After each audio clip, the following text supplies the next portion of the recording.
Rana Plaza was a factory owned and operated by the Western clothing manufacturer Primark in Bangladesh, which because of lax standards which it had been able to bully out of local governments, collapsed, killing hundreds of workers. But Primark's power did not go away, and because of the economic stranglehold which foreign landowners have over developing world countries, Primark still owns and operates upwards of 25 similar factories. Look, right now, huge swathes of the developing world are on the brink of being able to develop local infrastructure and industries in a way which is sustainable for the future and profitable for those countries. But local investors are being crowded out by giant foreign multinational corporations and individuals who don't care about the people or the future of those economies, but who rather only care about taking every last drop of oil out of that country, every last ounce of gold, leaving the countries destitute and unable to pull themselves out of poverty. On Team England, we say you can't pull yourself out of poverty if you have nothing to grab onto, and foreign ownership of land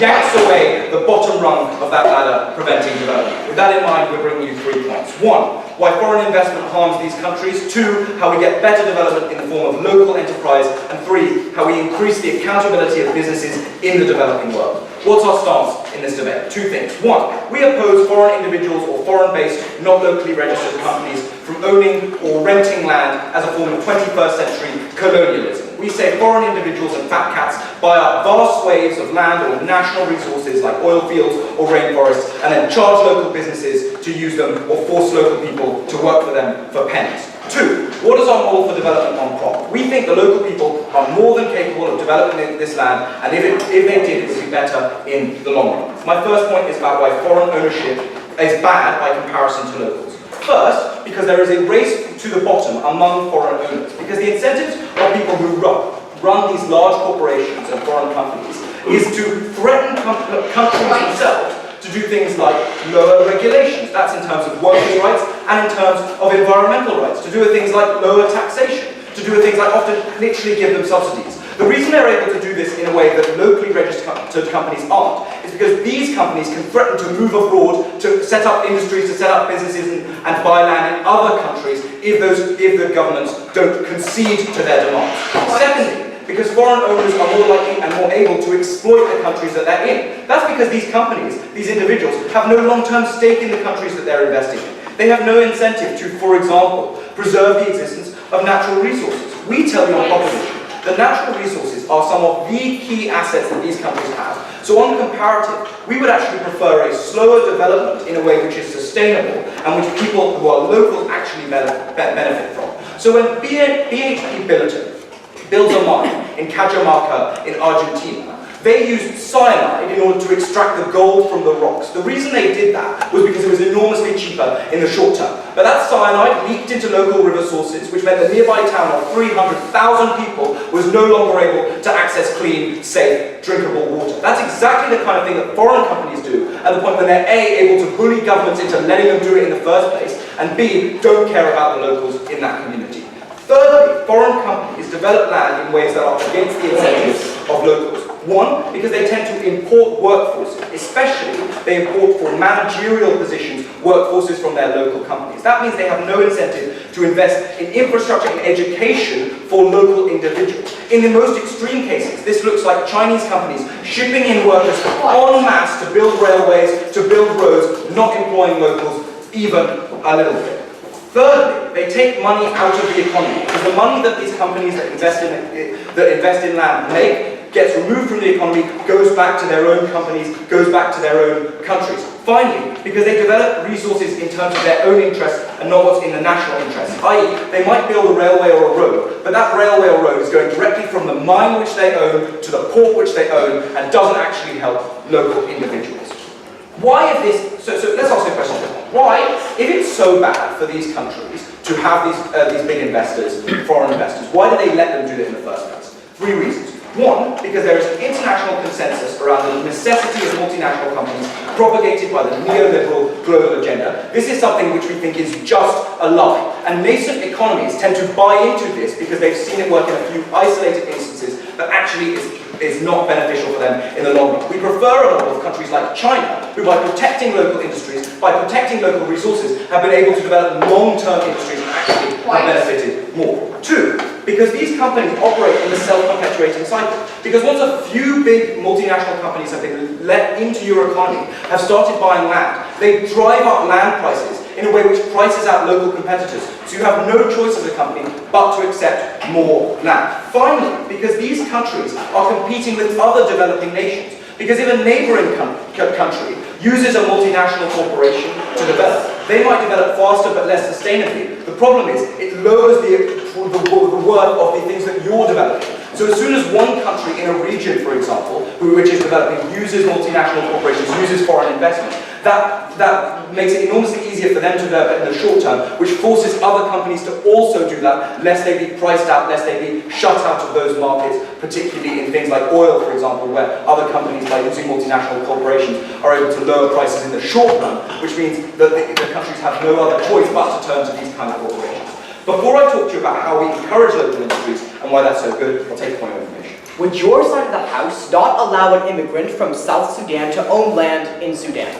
So first, we think that there are lots of processes by which individuals who immigrate into a country, if they are genuinely invested in that country, can become citizens. We're quite happy for those individuals to exist in those countries and to function as a part of the economy of those countries. But if they're genuinely invested in these countries for the long run, those individuals are likely to become citizens. That's a process we're happy with. Let's talk about how we encourage local industries. One, we tell you there is a necessary opportunity cost at the point when a multinational organization or a foreign investor is invested in a country, and that shuts out individuals. That's because they drive up land prices, because they just have more cash than the locals on the whole. That's why locals are no longer able to buy land, are no longer able to buy key resources like oil fields, and at that point are unable to develop them in a way that is good for the locals. Two, because they literally remove resources which would allow for local industries. Because 80% of the Malaysian Borneo rainforest has been deforested at the point when multinational companies have bought up that land and have deforested it. That means there's literally no farming to be done in these areas because the locals have been priced out. Finally, because they're literally just able to outcompete locals by funding them better. So why are locals better? One, because locals are subject to law, because they can't bully countries by threatening to move to other countries in a way that big multinational companies can. Two, because they care about the country in the long term, because these are people who are actually investing in their country. It's not the shareholder of ExxonMobil sitting on their yacht in the Mediterranean texting orders about how many trees to deforest. No, it's locals who are invested in those communities, who genuinely care about the future of those countries, and who are much more likely to do things like corporate social responsibility, who are much more accountable to the locals. Finally, because they're on all levels employing local individuals. That means they have an incentive to do things like invest in the economy and the education of local individuals so that they can go on to be a part of the managerial structures of those companies. Because foreign ownership of land is devastating to the long-term development of these economies, and because local industries are shut out and would ultimately do it in a more sustainable and better way, I beg you to propose.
Not enough for side proposition to come up here and pretend like this motion was exclusively about foreign companies, ignoring the fact that their side of the House would also ban an immigrant from Sudan from moving to South Sudan and being able to own land there, and having to wait the decades that it takes to, quote-unquote, be dedicated enough to become a naturalized citizen of that country. It was not enough for for them to come up here and talk about Bangladeshi workers in factories in that country without ignoring the fact that that worker chose to work in that factory because the alternative was subsistence agriculture that sometimes in the winter meant that their families would starve. It was not enough for them to engage in a nuanced world that existed in a vacuum. They lose this debate right from the first speech.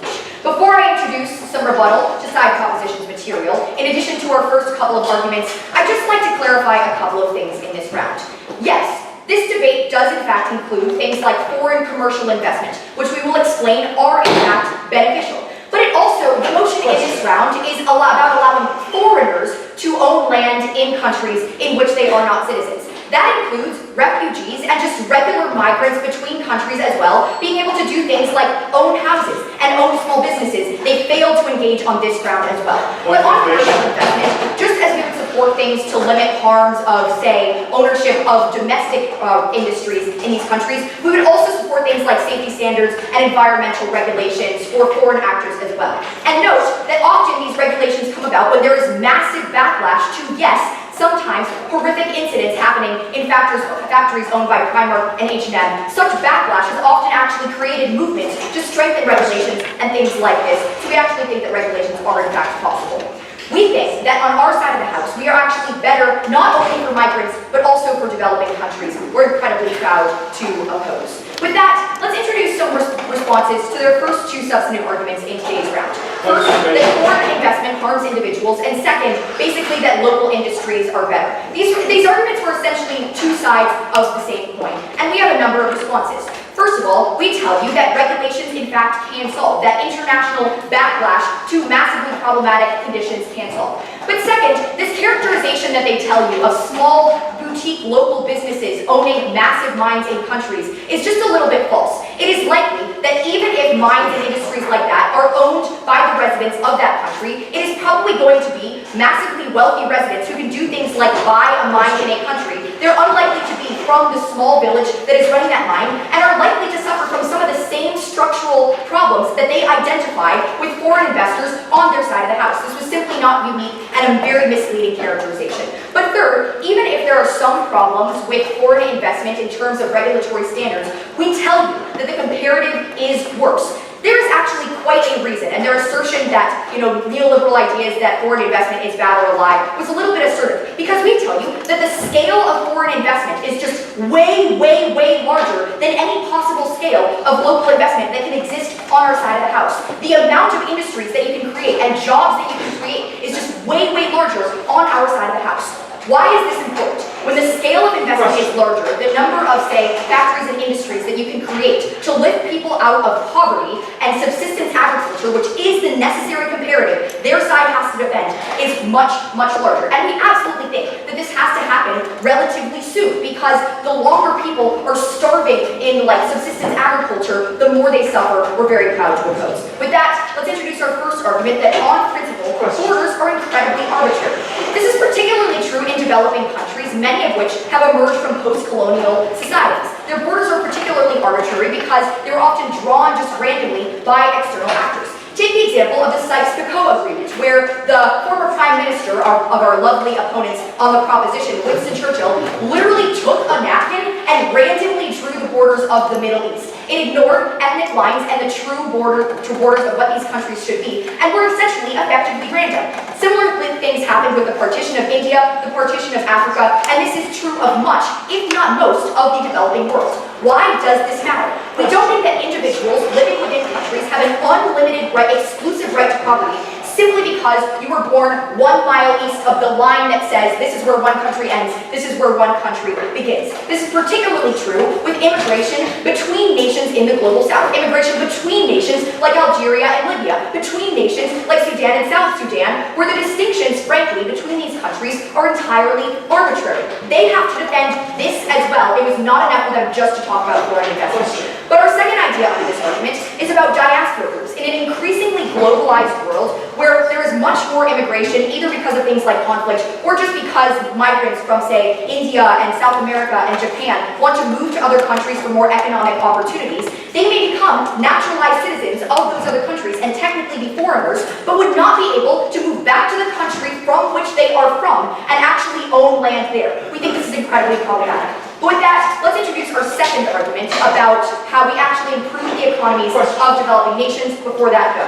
Given that in controlling key national assets, foreign investors, by threatening to leave, can bully countries into giving lower regulations, why are the working conditions for exactly those migrant workers not worse on your side? So we'll actually explain why working conditions cannot get better without foreign investment at the end of this next point. But we tell you, even if lower wage or lower labor standards exist, that is still better than the comparative. It is not enough for you in your Western ivory tower to look at low labor standards and say, oh, that's so terrible, without acknowledging the fact that the alternative is worse. We tell you that we incentivize investment on our side of the house. Many developing nations, in the terms of the global economy, their comparative advantage in this economy is labor. The cost of labor is necessarily lower. They maybe don't have, as side proposition points out, things like super high-skilled and educated workers or a massive technological advantage, which means that their main advantage is low labor cost. This means that foreign investors have an incentive to invest in these countries to essentially use that low-cost labor and in turn also provide employment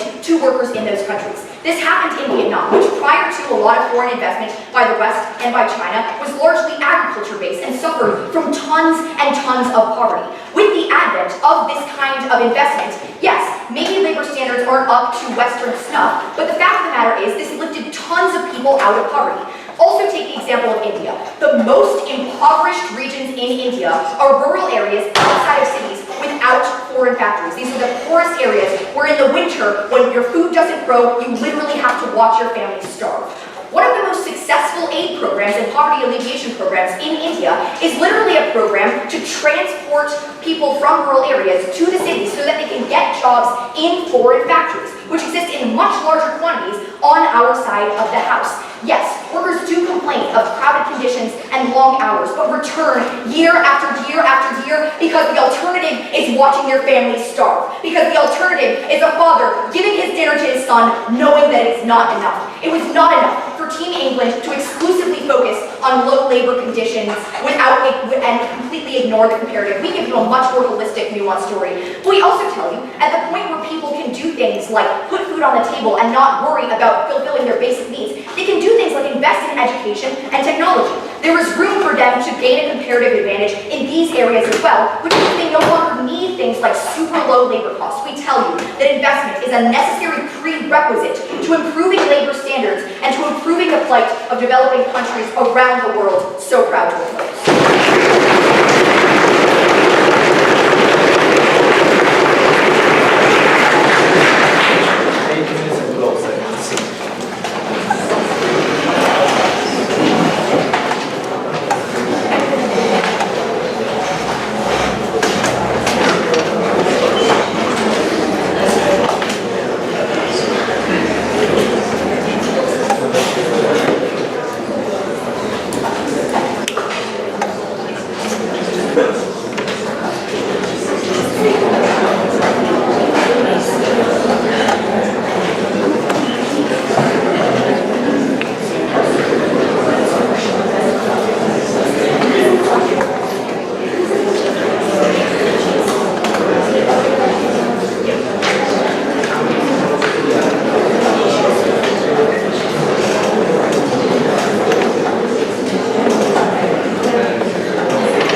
We good? The opposition case in this debate rests on the following claim. But without the investment of Western actors flooding in like angels and just dropping cash to local people, allowing them to use quote-unquote their low-cost labour skills, these people would be desolate. We think this is a marginally offensive, massively overused characterization we see appearing in debates time and time again. We think it just has to end. It is not good enough for a side to say that because a country has not thus far developed, because it has been exploited by colonialism, necessarily the people in these countries have no resources they can use. Necessarily, they have no intellect to form businesses. Necessarily, they have no marketable skills that, to quote the first speaker, they're low-cost labour. Three things in the speech. First, the accountability of companies that opposition concedes will exist on both sides of this House. But before that, two things. One, responses that were very, very thin to the argumentation Arthur provides you in first and will win him this debate. And second of all, responses to the two constructive arguments that they bring us. So the first, no thank you. I think before I get into the meat of this counter-rebuttal, I'd just like to note that they stand up and say in their stance they explicitly support safety standards, and no joke, say that they are fine with incidents like Rana Plaza taking place because it diverts Western media attention. No thank you. First, they openly concede all of the abusive characterization that Arthur brings you in first about how these jobs don't actually lift people out of poverty, they just screw them over. But second of all, and most importantly, they at no point engage with the sophistication that was literally word 2 of Arthur's speech. The 48-hour media cycle means that this is a method of lifting out of poverty that does not work. The second response that we hear to Arthur's argumentation is one that says that international backlash is a sufficient mechanism. We've already talked to you about this a little in the introduction, but I'm going to provide you an example of this, like Rana Plaza, again not working. Foxconn, plausibly the best example of their side, one that provides people with low-cost labour, resulted in a 5% share hit for Apple. It is still the most valuable entity in the world, still has millions and millions of Western shareholders. We just do not think this mechanism is enough. And note, the entire lack of responsiveness to the 6 minutes of analysis Arthur gives you about how local businesses are themselves able to perform and why these businesses are so problematic. The second response they say is that, if we have local people owning these businesses, they are likely to be rich locals and they're likely to have the same incentives as foreign owners. First, note that this is entirely an uncomparative argument. But second of all, there is no engagement with the sophistication of the analysis that Arthur brings you. They just cut and paste it from prep time into the debate, because he specifically and explicitly says, because these people live there, because they send their kids to these schools, because they have a vested interest as citizens that care about, for example, Uganda or the country that they live in. They are unhappy with water sources being polluted, with waterborne diseases being rampant, with their rainforest being destroyed. We just don't think that is plausible. So, what are the two substantive contributions then first speaker makes to this debate? The first is she says that borders are arbitrary and consequently we should allow people to flow between them. The best example they provided this is someone who moves countries, technically becomes a kind of citizen of that country, loses their right to be a citizen in another country, and can't move back and forth, can't own houses anywhere. What are our responses to this? One, on a factual level, people can own passports in multiple places. This just isn't true. Second, explicitly in our stance that they clearly weren't listening to, Arthur tells you that insofar as this debate is about companies, we are unokay with the ownership of land and the leasing of land. But when we're talking about individuals renting houses for their own interests and their own working lives, we are completely fine with that. Their burden in this argument was not to show that people don't have a right to enter another country. Their burden was to show why a non-citizen has the right to own a portion of another country, something that they did not do. The second substantive contribution of this debate was about foreign investment, basically necessarily exploiting poor people, but providing them with low-cost labour, they're able to access economic opportunity. I think I've already sufficiently mocked this lazy characterization in my introduction, but more to the point, we do not think that this is a sustainable model of development. We do not think sending your 5-year-old daughter under a cotton mill and picking bits out of a machine with her small hands is a reasonable way to access the benefits that they want to talk about in terms of education and upskilling. Where we tell you we're more likely to access that education and upskilling is where you have local businesses that employ local people in the upper echelons of management, provide incentives, for example, for universities and for schools to be founded. Before I move on to my substantive contribution today, I'll take a few of them. What are the poorest parts of India? The rural areas that look like much of the country prior to foreign investment and industrialization, or the cities that you deem as horrific bastions of oppression? Mostly they're both quite impoverished areas. You have people that live in slums, they're very poor, people that live in rural areas, they're very poor. But we point out that overwhelmingly, if you want to claim the benefits of international businesses investing, they tend not to invest in rural areas, they tend to invest in urban areas, and that's where all the stuff about the rising of house prices necessarily excluding local development is so problematic, and it becomes much more problematic. They didn't provide that argument in first. So, the accountability of companies. What we is that explicitly in the ARPA's mechanism, we allow some organizations to stay, but in order to no longer be classified as foreigners, and this applies to both individuals and foreign entities, they need to meet a number of barriers, whether that is registering a company, whether that is going down the citizenship track. It doesn't take 10 years in most states, it takes 4, by the way, guys. How does that change the accountability and the processes by which we harness the good that these individuals and these entities can do? So we don't say that foreign investors are necessarily evil in all circumstances, but when they have unchecked power, that is when they're evil. How do we check that power? 2 ways. First, by the mechanism of taxation. When a company has to register in a nation, or when a citizen has to go through the citizenship track in order to own land in that country, which I think many people have incentive to do, they are now unable to systematically skirt taxation. This is an enormous problem in massive sects of the world, where, for example, in Uganda, BP dodges every year upwards of $400 million US worth of tax, and the entirety of the Ugandan healthcare system only gets $380 million of government funding. And we're able to access that by encouraging the companies that do remain in these nations to become legitimate ones to pay taxation. That is the point at which benefits are more likely to be harnessed for local people. Notice, this argument directly responds to and engages with their contention about the provision of education, about the provision of local services. Because if we on our side can show you how the tax budget of these nations improves exponentially in some circumstances, you're much more likely as a developing nation to be able to afford that investment in your own populace. Second of all, I'm going to talk to you about court structures. We think it is an unfortunate reality that companies like BHP are, by virtue of the fact that they are not registered in Indonesia, but are instead registered in London, are able to skirt their legal responsibilities in many of these states. This looks like when the Indonesian government filed complaints against BHP Billiton for the spilling of acids into local water sources, for the pollution and destruction of rainforests. The BHP Billiton company countersued the Indonesian government, but they didn't take them to court in Indonesia, they take them to court in London, they take them to court in New York, they take them to court in Paris. And we force these companies, if they want to access resources, if they want to provide social good for themselves and for local people, and we force them to become national organizations, to have headquarters, to employ local people in their management positions, to file for and pay their taxes. That is the point at which we can hold them to account for the abuses that, by the way, both sides of this debate concede exist. At the end of the first speaker clash, and my substantive contribution to this debate, I think there are 2 questions here.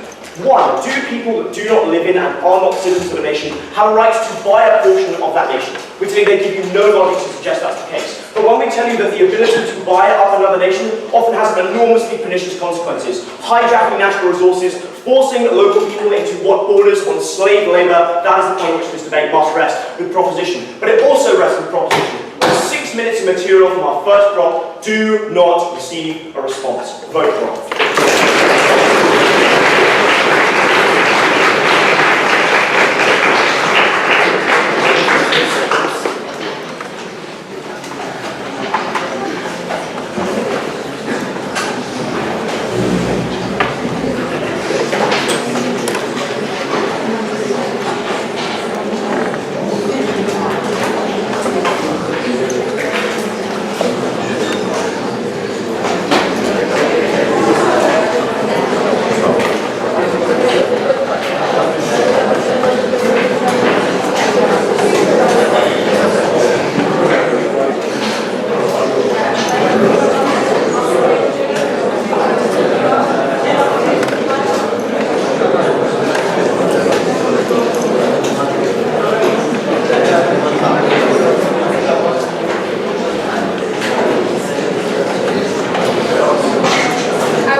concerned about is multinational corporations.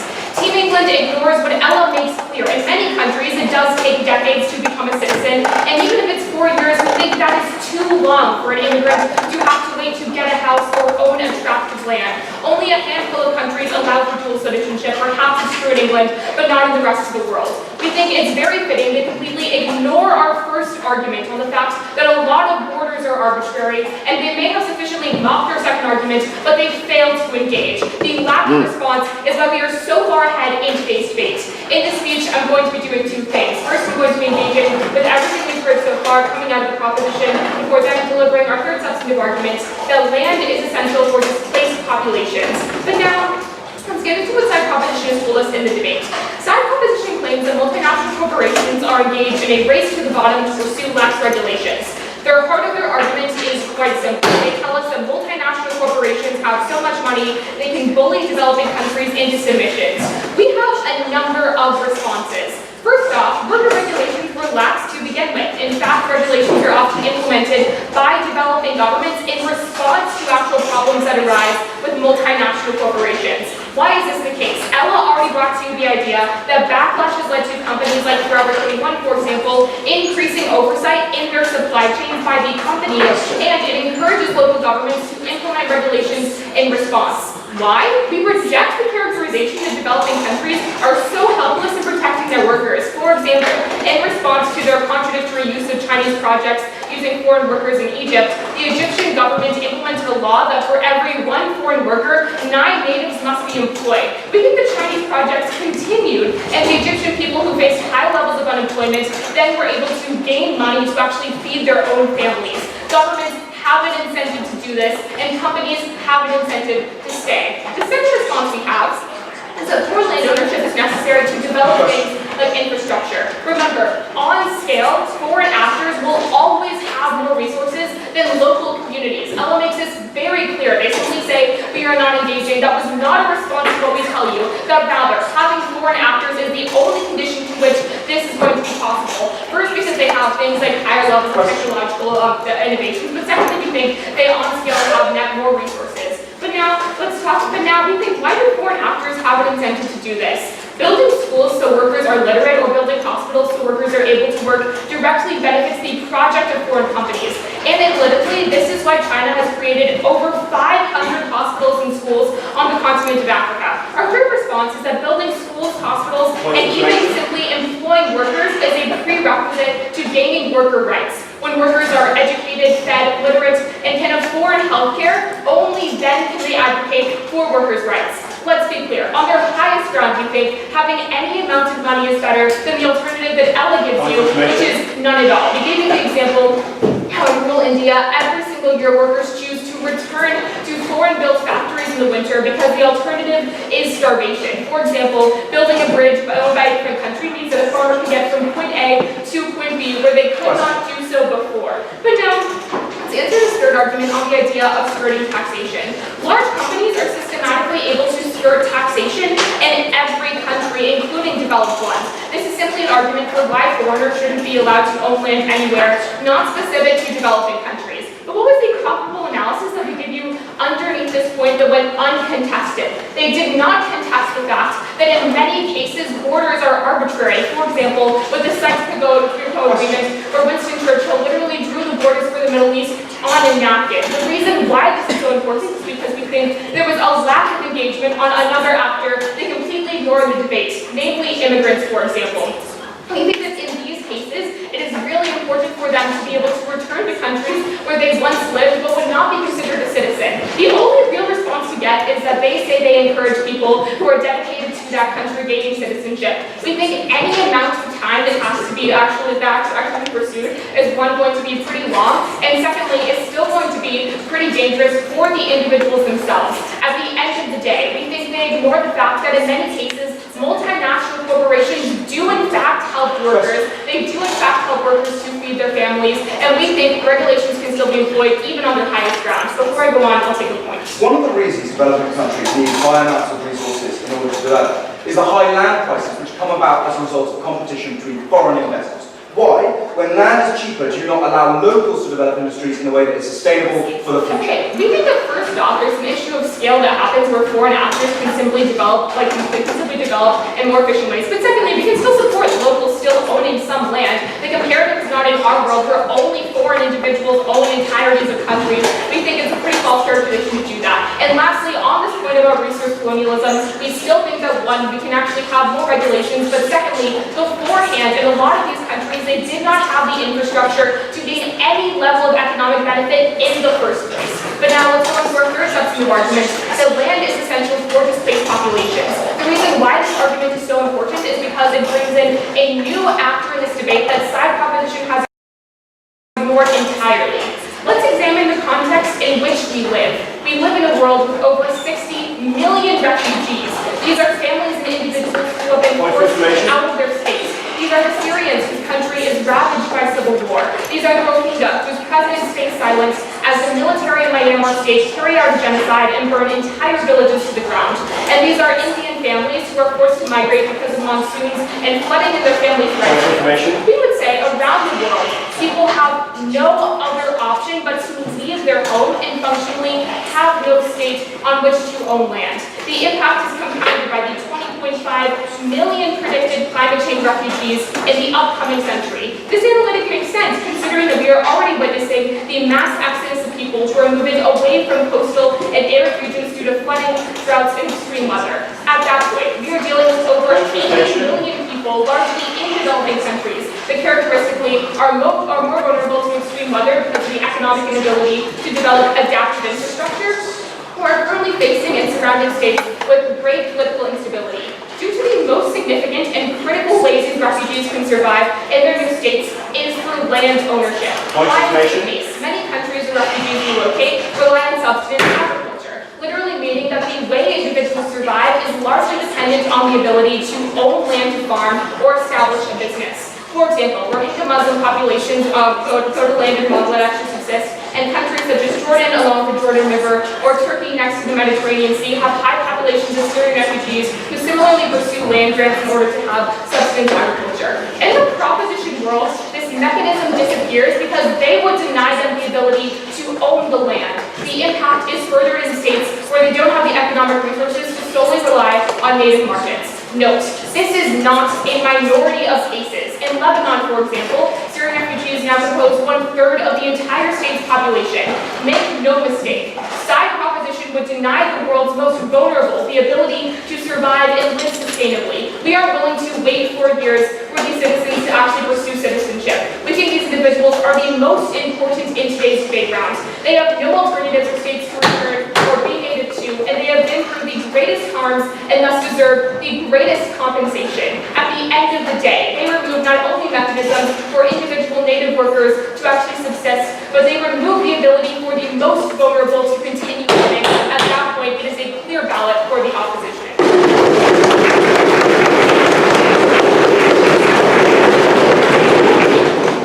8 minutes and 19 seconds.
by better resources, by better technical skills, by better opportunities. What we think they probably meant was the fact that MNCs take 80% of the trees in the Malaysian rainforest, cutting out locals and destroy the sustainable environments that could actually bring development. What we think they probably do is buying up land at such high prices that no other local can possibly access them, shutting out all other business. We wonder if they're still willing to defend their better resources. We wonder if this is what they think brings development on their side of the house. In light of that, 3 questions. Firstly, who do we think is likely to be buying up land in this debate? And more importantly, which actors should we care about buying up land? Secondly, a question on what foreign investment actually means for these developing nations. And finally, a way up of what development looks like from either side of the house, why we prefer local actors. Let's look at this first issue of who's buying up land under the status quo. Because they throw out, first of all, a slightly extraneous principle about the fact that borders are arbitrary and therefore we don't have a justification for denying individual property rights. Look, we're not going to stand up here and deal with their cute little anecdote about Winston Churchill. Borders are arbitrary, but we think that things that probably aren't are things like tax structures, and things like how you engage with the state. Precisely the kind of accountability mechanisms that exploit you. We think when these large NSCs are able to avoid engaging with the state on those levels, when we think individuals don't do that, probably the question of whether borders are arbitrary becomes a pretty irrelevant one. Then they tell us refugees and migrants need the capacity to buy up land. This was slightly strange, because they gave us 2 minutes to believe that these individuals are living on subsistence, that they are some of the most vulnerable people within nations, and then told us they were going to buy houses. I'm genuinely a little bit confused as to how they think this happens. Probably the more likely mechanism is the things that Ed tells you about. For instance, renting. For instance, being offered accommodations, or actually, if we're being realistic, living in a refugee camp.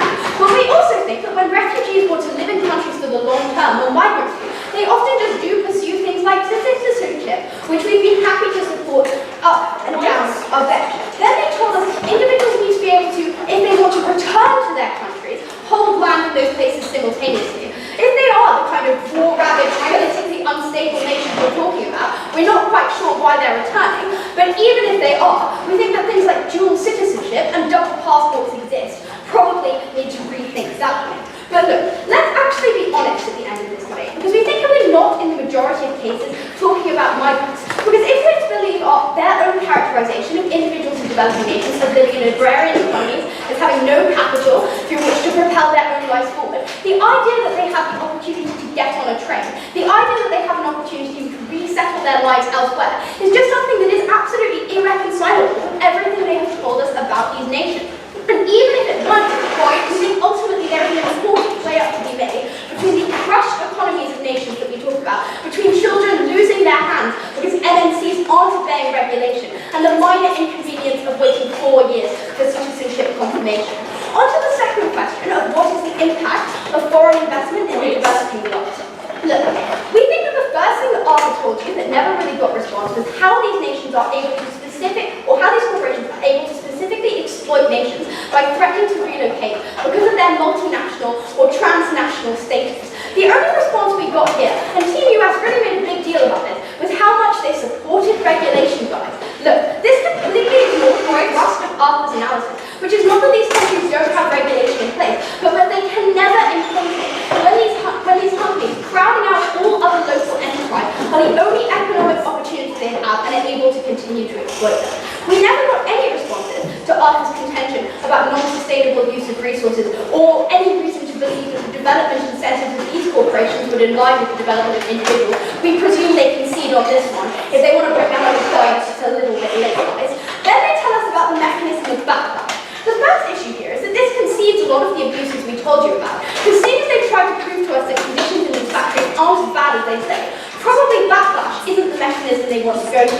But we've also told repeatedly and received no response to the fact that this is probably no longer true in a world where a 24 or 48-hour news cycle finds that no abuse ever receives sufficient attention to actually alter the calculus of individuals. But actually, finally, and more importantly, we think that it is absolutely unacceptable for them to support a world where Western interest in the issues of people in these nations is the condition for whether their lives are even bearable. We think that's something that is principally abhorrent. We can't stand over it. Then let's look at this issue of what does development look like on our side of the house, but first I'll take some more information. Our argument is not that individuals are so impoverished that they can't do things like buy a house, which we think they have the right to do, is that they can't do things like build factories, which are necessary prerequisites for economic development in these countries. Don't misconstrue our analysis. No. That is not your argument. Your argument is that people who are economic migrants living on subsistence, people who are refugees fleeing with nothing but what's in their hand, are going to be buying up land rather than renting it or rather than seeking refugee camps. Like, a little bit late for a reframe, guys. That's absolutely not your argument. Okay, let's look at what development looks like on our side of the house. Because the first thing that we told you, and this was something they never really got to grips with, was that under the status quo, because of the increasing land prices precipitated by the bidding wars between big MNCs, individuals can't get jobs in enterprise. They told us these individuals on our side of the house won't be able to have jobs. But what they missed is that they're playing into the same dichotomy that actually exists on their side of the house. That is to say that on the one side, you have the option to be an agrarian farmer. On the other side, you have the option to work abusively for an MNC. The world that we offer you is one where small-scale local enterprises, okay, maybe they're not quite as large as something that spans the entire area of Africa, are able to offer people reasonable employment. We also told you that because they have vested and long-term interest in these states, individuals who live in them are likely to develop better.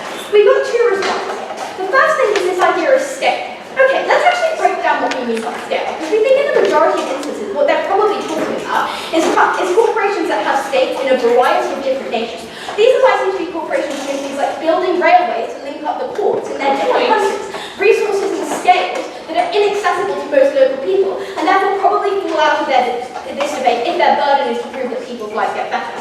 Then they tell us that these people have less resources. I've kind of already dealt with that in my introduction, but we've kind of like cost cutting and monopolies are precisely the things that actually make MNCs less efficient than local people who don't have those same incentives. Then they tell us foreign investment uses low labour to convert agrarian economies into industrial ones.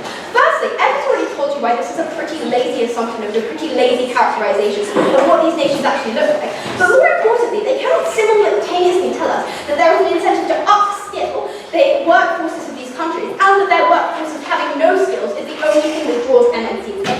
And this is where the important material in this debate comes. Because we think ultimately, if you're a multinational corporation, you have no incentive to upskill or protect or provide infrastructure for a workforce when you're importing the educated part of it, right? And we'd also point out that when the price of land goes up, it is so much harder for anyone else in those societies to build up the kind of infrastructure that would improve people's quality of life. Finally, their only response to Ed's argument was a pretty mitigatory one. That you can skirt taxation anywhere in the world. It completely neglects what we've already told you, that the race to the bottom means even in their best case scenario, where regulation is beautiful and backlash happens every day, these countries will never be able to enforce what is in their own interests.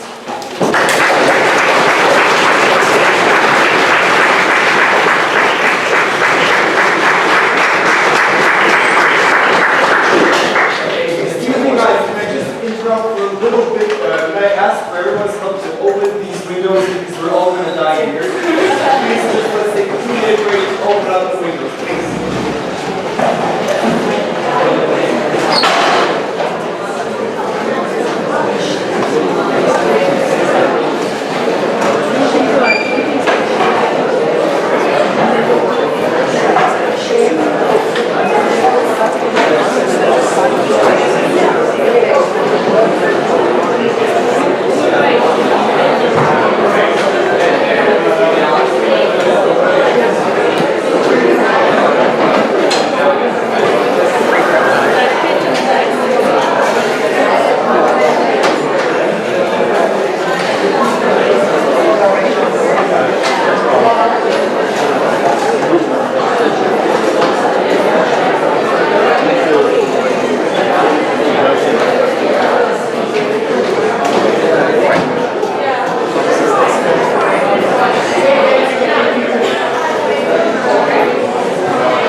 From the very beginning of the first opposition speech, we gave you a very holistic interpretation of what we thought this motion encompassed. Their response was, well, to continue talking about the rich white people who might have an Eton education, owning foreign companies, and then exploiting people in developed countries. We don't think that was sufficient enough of engagement to talk or even respond to the nuanced analysis that we brought back to you time and time again as to why our side is winning. What am I going to be doing in this speech? A couple of things. First, I'll be going over some major mischaracterizations and important strategic errors made by the proposition, then pose the two nexus questions you need to ask yourself when evaluating the round. The first, which side best protects economies? And second, which side best protects the people who need protection the most? But first, let's go into some big mischaracterizations and strategic errors made by the proposition. The biggest strategic error made by the proposition is that they still fail to engage in what the actual imperative in this round looks like. It wasn't enough for them to simply keep on saying that rich, profitable corporations are going to continue exploiting other developing countries. Why do we think it was important for them to engage in the comparative? Because at the point where we told you right from the very beginning of the first opposition that the alternative to having no ability for foreigners to own land in other countries is no one is able to get investment, these people are left to starve, as Ella and Emily pointed out, we think that is a world where exploitation results in even worse consequences. But let's talk about what the most important stakeholder is in this round. We told you that right from the beginning of Emily's speech, the most important stakeholders are not really the rich white people that they would characterize as most important in this round. It's actually the migrants, the refugees, and the people who are displaced from their homes the most, as we told you in our third substantive argument. Why do we think this is the case? Two reasons. First of all, we think they're the most economically vulnerable, and second of all, we think they're the ones who need land ownership the most because they're the ones who were displaced from their homes in the first place. At the point where we already are winning who the most important stakeholders in this round are, it isn't enough for them to simply come up in their next speech and just say that these companies are exploited.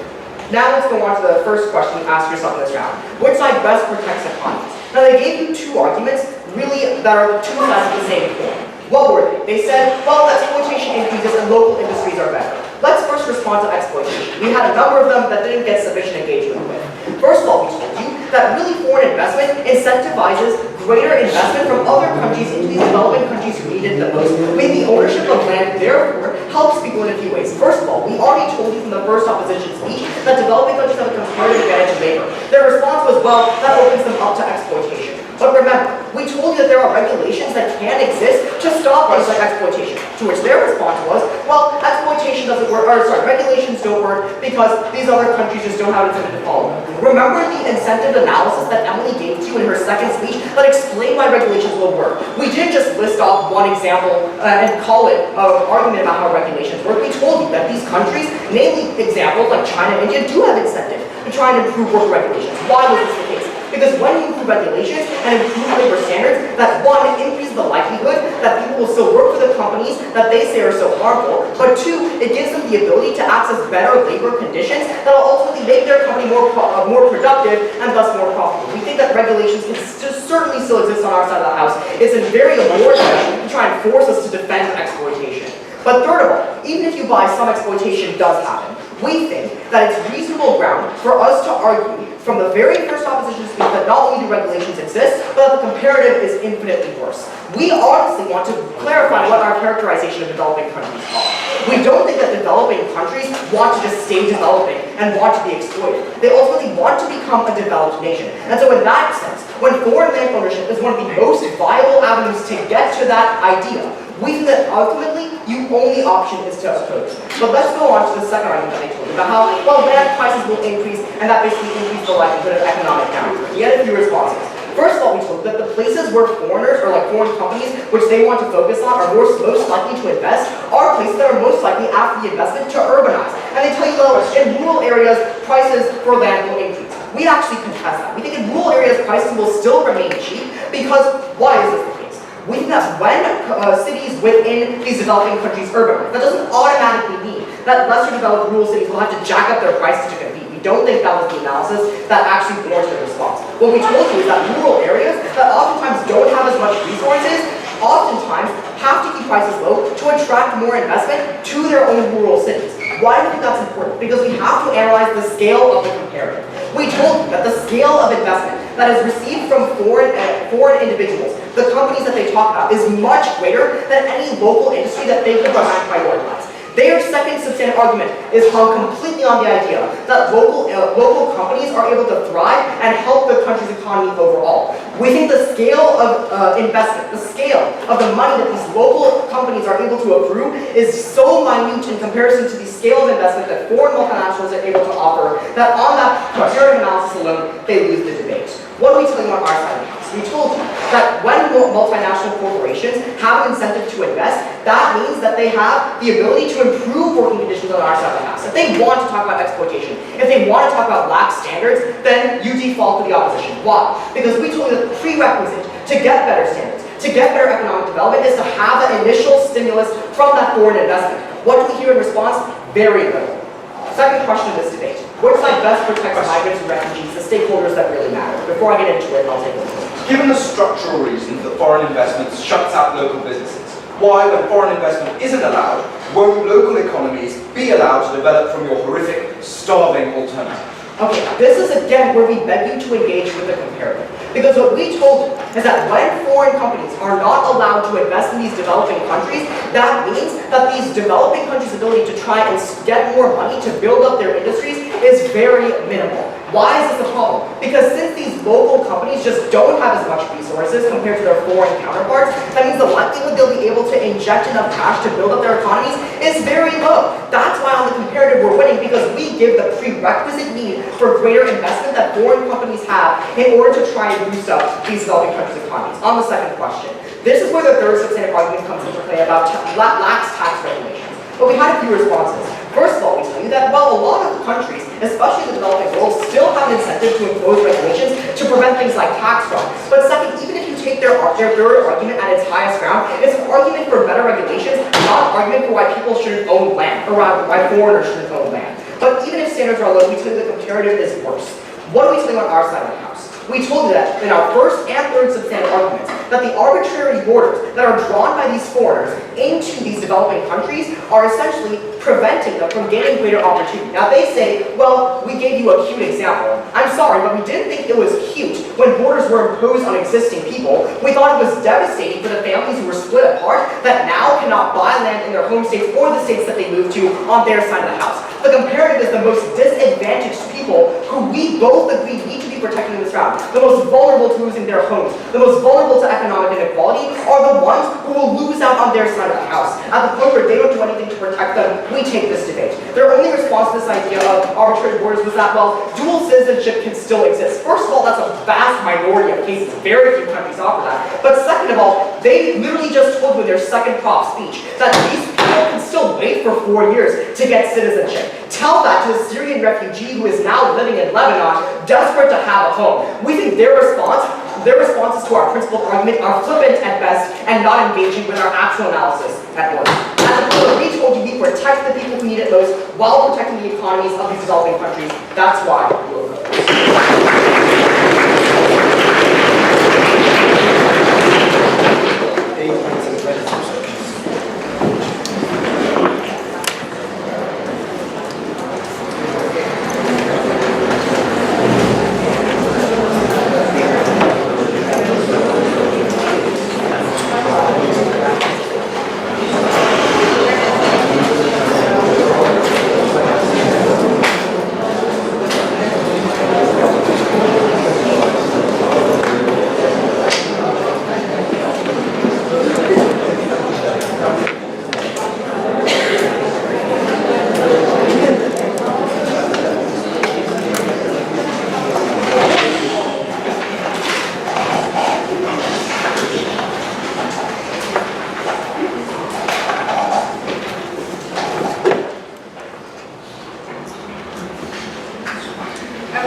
remarkably uncomparative and unnuanced in today's debate, and that's going to lose them the round.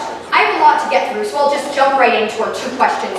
First, why does corporate foreign investment help developing countries? And second, how does this help literally anyone who is not a multilateral corporation, a stakeholder that they apparently didn't really care about in today's round?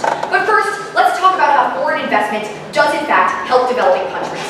This question is literally where Team England put all of their offense. They functionally had two arguments in today's round. One, foreign investment is bad and local investment is better. And two, foreign investment allows people to do things like skirt tax laws. We have engaged with these substantially, and it is not enough for them to just pretend that we didn't. They told us that the incentives of MNCs lead to necessarily things like exploitation, because MNCs want to increase their profits. We told them first, from our very first speech, that the rich individuals likely to do things like own forests and own mines suffer from the exact same structural things, absolutely no engagement. Second, we told you that in fact regulations do happen. Take the examples that we tell you about in Egypt, of OPEC regulations, and all of these sorts of things. But this was not even the most important response to this argument. The most important response that they did not sufficiently engage with was the comparative, where we acknowledged that in some cases, yes, foreign investment does lead to lower labor standards. We tell you that it is more important that this investment and these jobs exist in the first place. Their argument was basically this. Because locals suffer from high land prices, they're unable to invest in improving their economy. That is why local individuals are pouring billions of dollars into building factories. We just reject this characterization. We tell you that in the vast majority of cases, actually all cases, it is more true that local individuals just do not have billions of dollars lying around. That is why these countries are developing in the first place. The scale of investment is just way lower. Nikhil told you that in rural areas, land prices are still low. Why do you think that there is not massive investment happening? It's clearly not because land prices are low, it's because individuals do not have the resources to invest. Note that these rural areas look like the vast majority of developed countries writ large before the age of investment. This is the comparative they had to engage in. And it is just factually true that rural areas are poorer, suffer from more starvation and disease. It was not enough for them to come up here and simply assert that that is not true. It is just true that when winters are cold and you can't grow food and you don't have an industrial, reliable job to turn to, you and your family are going to starve. This was their comparative. They failed to engage in it. They lose the round exactly on that point. But even if we're willing to sacrifice some degree of local businesses to prevent literally millions of people from being in much worse poverty, and we just think that taxation, the impacts of taxation, are kind of a drop in the bucket compared to this, and are happy to support more tax regulation. They lose the debate on this question alone because it's where they based all of their material. But second, let's talk about anyone who is not a multilateral corporation. Okay. What did we tell you on principle? We told you that arbitrary borders do matter. They were very dismissive of this. They were like, oh, that was just a cute anecdote about Winston Churchill you threw out in your first speech. Never mind the fact that that cute anecdote has literally informed decades of Middle Eastern foreign policy, but actually, we think that immigrants should not have to wait 4, 10, 15 years to buy a house or own a business because Winston Churchill thought the border of Afghanistan looked cute 10 miles east of where it was drawn. We don't think that that is right. They failed to engage on this principle. They were only dismissive. It loses them around. But now let's talk about refugees. We tell you that those fleeing from conflict or even environmental suffering, it's not like they're taking absolutely nothing with them. They might have the resources to say, buy a house or own a business, just as Syrian refugees in Turkey own businesses and support them, just as Rohingya minorities in Bangladesh own homes and businesses there.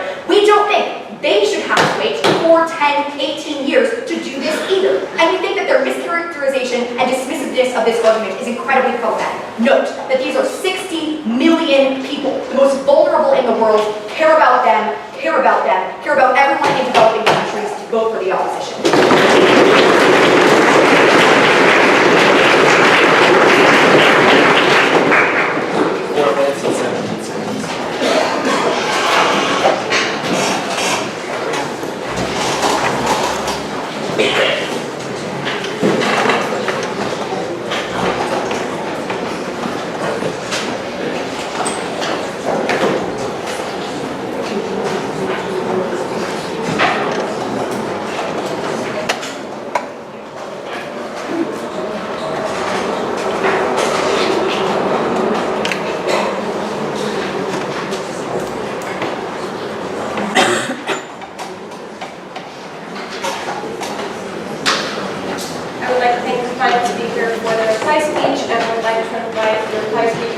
Proposition, the speech, and the final speech.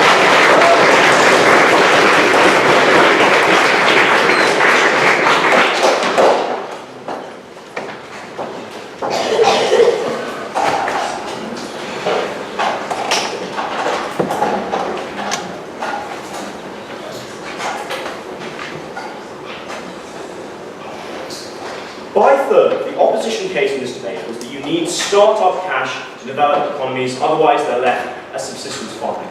We dealt with this and won the debate in two ways. First, we told you this just wasn't true. It was probably a lazy, slightly racist characterization. By the way, the best evidence we can provide you with that was in the speech of the first and reply speakers, when they explicitly concede there exist rich locals who might be funding these factories. But even if that weren't true, we told you from the outset, we prefer a world with slower local development which helps all people in a country, rather than a quick fix which shuts out the vast majority and, to quote their third speaker, locks them into the comparative advantage of low-cost labour. We think people deserve better, that's why we proposed this motion. Two questions: development and holding businesses to account. Before that, I think we need to take a quick check on this argument they're trying to run this debate about minority groups and individuals moving across countries.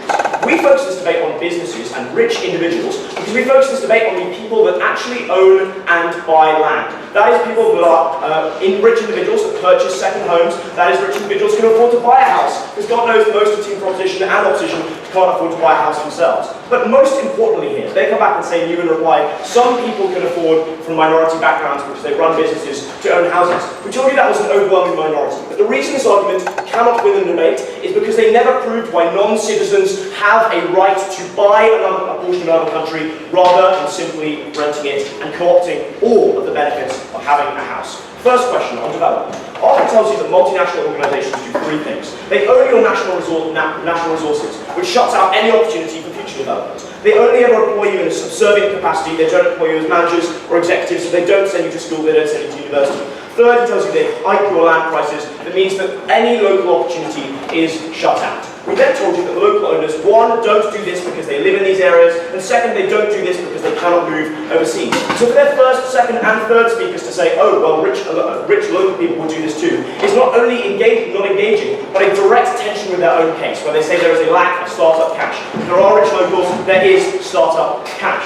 Second thing they say here, and maybe I have a couple of responses. New in third, they say there is a comparative advantage in cheap labour. We tell you this is just not true. We tell you these individuals have a comparative advantage in resources, in their natural minerals in the south of America, in the oil fields that populate much of the Middle East and Africa. But they lose that comparative advantage when, in the second half of the 20th century, those are bought by multinational corporations, they are bought by foreign governments, they are bought by wealthy individuals. Again, new in third, they say that actually these companies have an incentive, and rich individuals have an incentive to invest in rural areas and to urbanise areas. And we think if you look at the overwhelming majority of places in which companies like Coca-Cola and Apple invest, it's not like in the middle of nowhere, in like a really small rural area, it's in urban areas. That's where this debate primarily lies. Second, how do we hold these individuals to account? They ran away from this argument in this debate time and time again. To some extent, I don't blame them, because in first block, we told you about the systematic abuse of power that killed 250 people in Rana Plaza.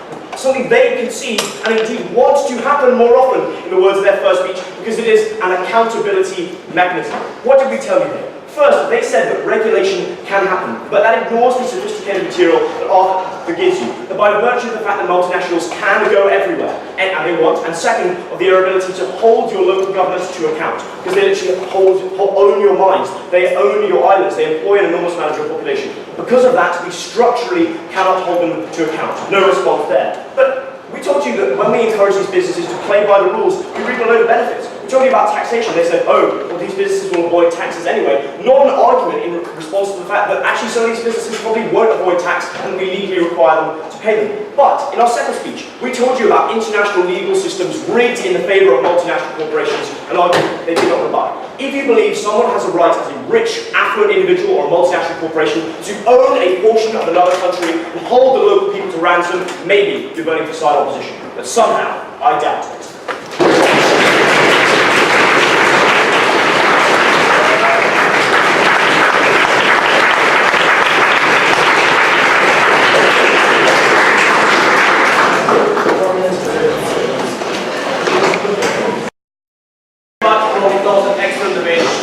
We all thought that there were 6 incredible speakers here contesting this Battle of the Atlantic and for mastery of the English language who created it.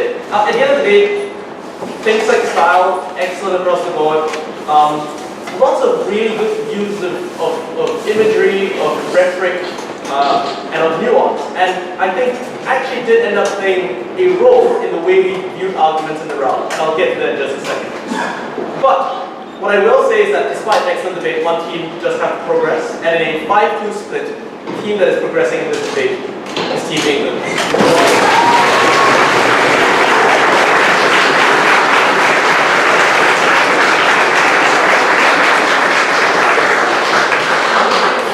The panel was broadly divided on two things. First is whether the case that was run by the proposition was overly narrow or whether it was broad enough to win this debate.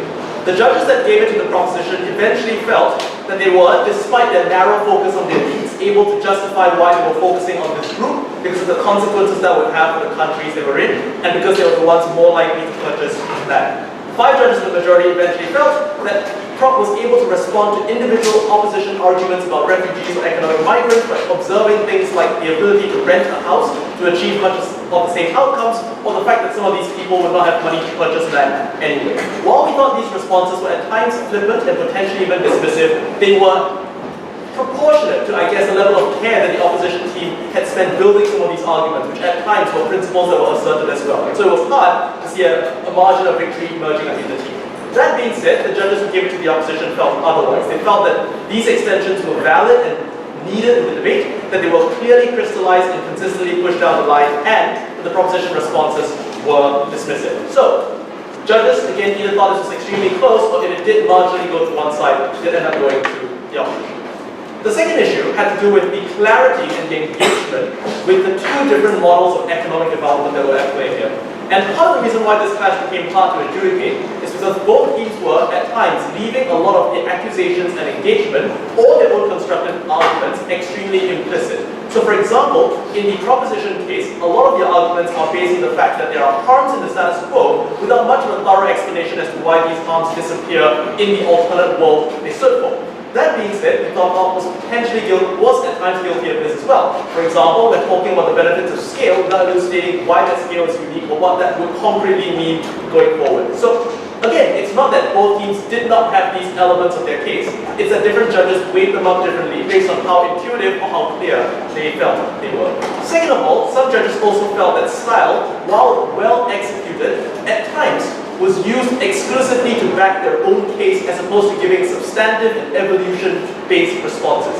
So there was a trade-off at times between the way teams were trying to persuade using rhetoric and whether judges accepted that that rhetoric was powerful and clear, as opposed to whether some judges prioritized new material or the reminders that that material had been made early on in the debate. And again, that's something that different judges will weigh differently. Ultimately, the judges who gave it to the proposition felt that enough material about the local economy had been established and demanded engagement directly, even if it was implicit material in the first place. For example, if the proposition had said there will no longer be a power dynamic between an MNC and the government, even though they did not explicitly explain why the relationship would look significantly better, we thought that was enough, that the world they were trying to construct would not just be the one of subsistence farming that the opposition were attacking.